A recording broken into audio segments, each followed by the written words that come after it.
My name is Tante Poche, and I am a 7th grade teacher at Gonzales Middle School located in Ascension Parish. As a science educator, I am most passionate about hands-on learning in an exploratory setting. My goal is to be able to teach all kids at all levels and reach them where they are. Prior to this lesson, students were introduced to the driving question: how do things inside our bodies work together to make us feel the way we do? Each student was given a doctor's note and they had to read all of McKenna's symptoms. From that, they had to take those symptoms and make an initial model. And that initial model is where they had to show me where they think the symptoms of McKenna originated. In this video, you will see me use the Open Science curriculum.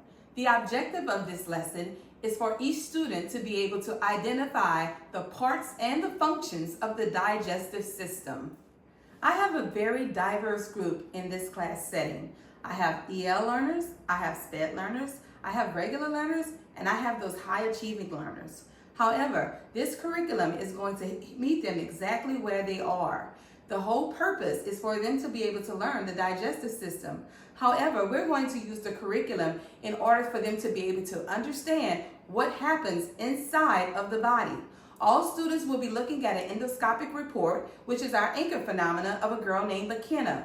Through that, they should be able to compare a healthy system versus an unhealthy system while discussing the parts and the functions of those systems so that they would be able to diagnose and be able to tell me what is wrong with McKenna. How do things in one part of our body make us feel the way we do in another part of our body? So I like that, yes. Like parts working together for a reason. Parts working together for a reason. So what I like that we're all identifying, the first part of this is parts working together. And that's exactly, he said for a goal, he said for a reason, but in science we like to say for a function. That is what we're doing, because remember, the body is going to function. Now today we have a very interesting lesson right here. And what we want to do is, right here, we want to be able to explain how that body is composed of interacting subsystems. What does the word interacting mean? What is that vocabulary word interacting? Give me somebody new. Right here. Okay? Talia, I'll take you. What does interacting mean? Working together. So how can we do that? We have to develop our success criteria to say, how can we master this learning target? In order to do that, what's the first thing you think we have to be able to do? Body system is composed of interacting subsystems. But that's the whole thing. We need to break that apart, right? You know how I normally write 1, 2, and 3 on there? What's the first chunk of that we need to do? Anybody? Alexa, try. We got to identify a system. I'll take that. What you said, identify what? We have to, she said, identify the subsystem. Yes, we can't explain it unless we what? Identify it first. Very good. What else will we have to do? We could analyze, understand it. We could analyze and understand. What are we analyzing and understanding? Like the functional system, the partial system,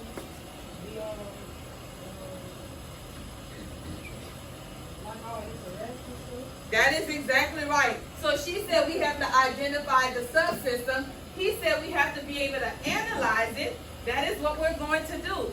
That's one thing, friend, first. And then we have to look at the whole what? The whole what? The whole body, the whole system together. So that is what we're going to do. If you look at the whole thing, you'll notice that the parts that you put together is exactly what we're going to do in this lesson. So right here, I'm going to go ahead on and show you. That is what you said, but look what I have on the board right here for my success criteria. Look at my success criteria. Does that look like what we just said in class? Yes. Yes, it does. Because in order for us to be able to do that, we have to first identify the what? What is this? The parts. Okay? We have to identify the parts. Who said that? Somebody said that. Okay? Who said that? Okay? That's one. Then we have to determine the what? The subsystem. That was what Alexi said right there. And then we have to do what? Analyze it. Who that was exactly what Braden said. And this is the part that I added. This is what we didn't get to. But then we have to do what? Compare and contrast them. What does compare and contrast mean? Similarities and differences. And raise your hand if you remember similarities and differences from yesterday. Very good. All right, let's look right here. If you notice, it says, look at the structures of the digestive system.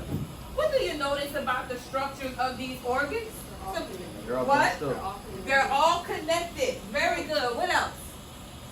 Yes. They're like bunched up. They're all bunched up right here and here. They're all bunched up. What is this shape like? Like a what? Like a kidney bean. Or what is this shape like? Kind of look like brain because it has all of that. I know what you're saying based on what it looked like. But it says, what are some things that you may be wondering? Huh? Yes. Why do the organs look the way they do? Oh, very good. He said, why do organs look the way we do? That is something that we can add to our notice and wonder chart. Look up here where we have our notice and wonder chart. That's a very good question. No, why do they look that way? Why do organs look that way? So I'm going to add that because that was very good. What else are we wondering that we can add? Yes, Portland? How do they work together? Very good.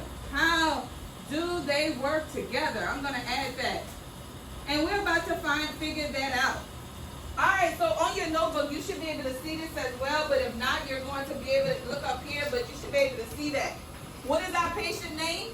McKenna. How old is she? 13, and she's a female. What we're going to do is we're going to look at an endoscopy. An endoscopy is what they do when you go to the doctor and they need to look at your inside. Somebody earlier said an x-ray. It's an x-ray of the inside of your body. So with this endoscopy, they took pictures of what the inside of McKenna looked like.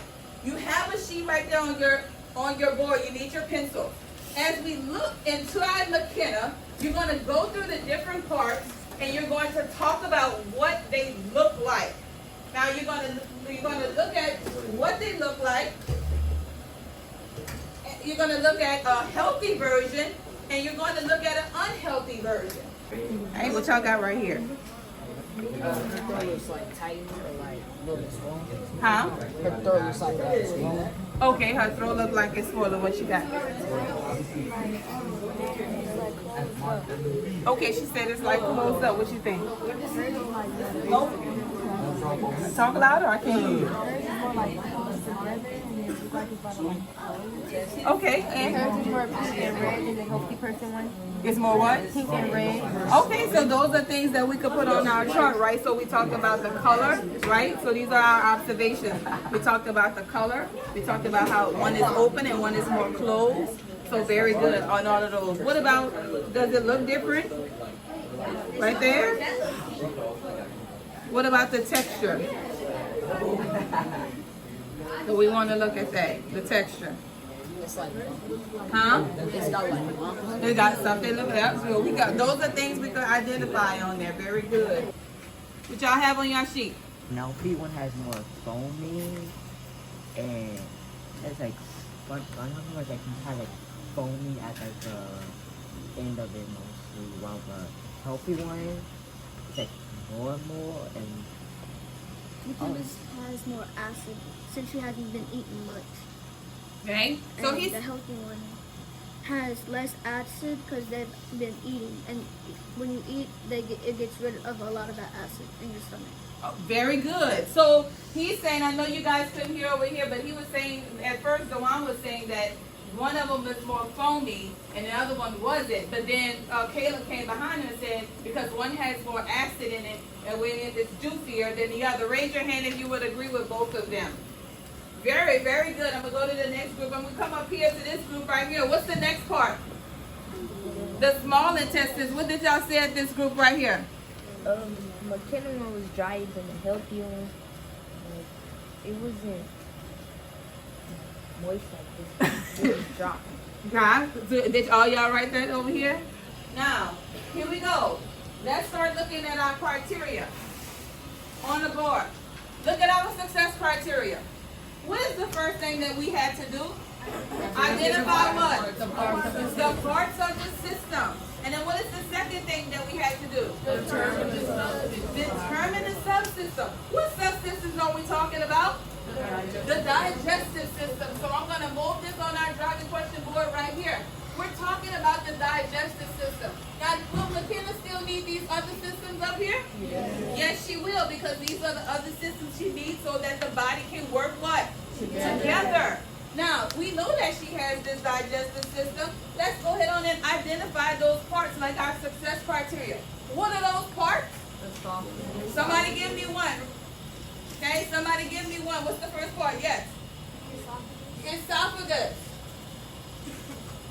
Somebody give me another one.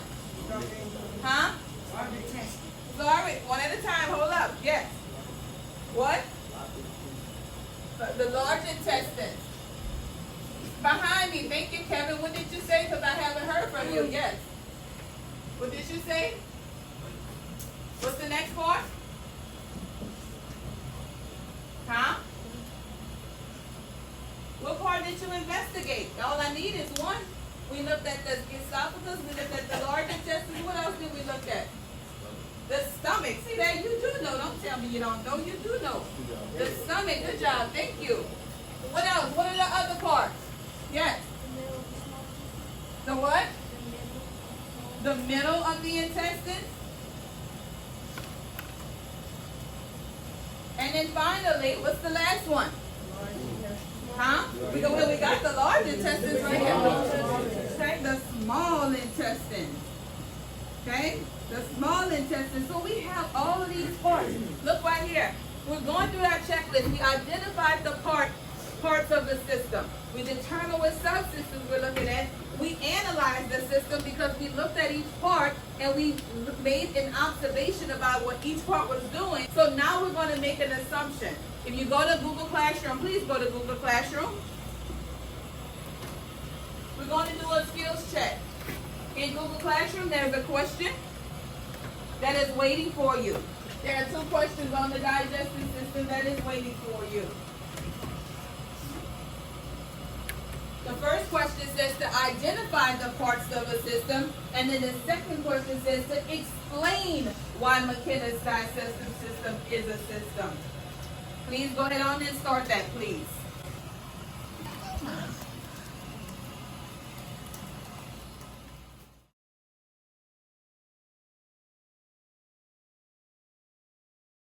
In the next lesson, students conducted a full lab, and that lab was called Fun with Pooh.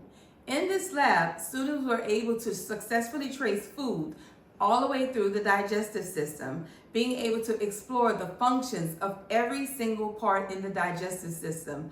This lab was fun, it was engaging, and it was innovative. I truly believe that this lesson was a success. According to the success criteria, students had to be able to correctly identify the parts of the digestive system and be able to explain the functions of those systems, as well as compare and contrast a healthy system versus an unhealthy system. And I believe that the formative assessment showed that students were able to successfully do that. I truly believe that this lesson was successful, but if I had to do anything differently, what I would do was, of course, make it more relatable to them. I would have each student jot down a time where maybe they were not feeling well, and maybe use that for them to be able to diagnose themselves in a real life setting using what they know from this lesson.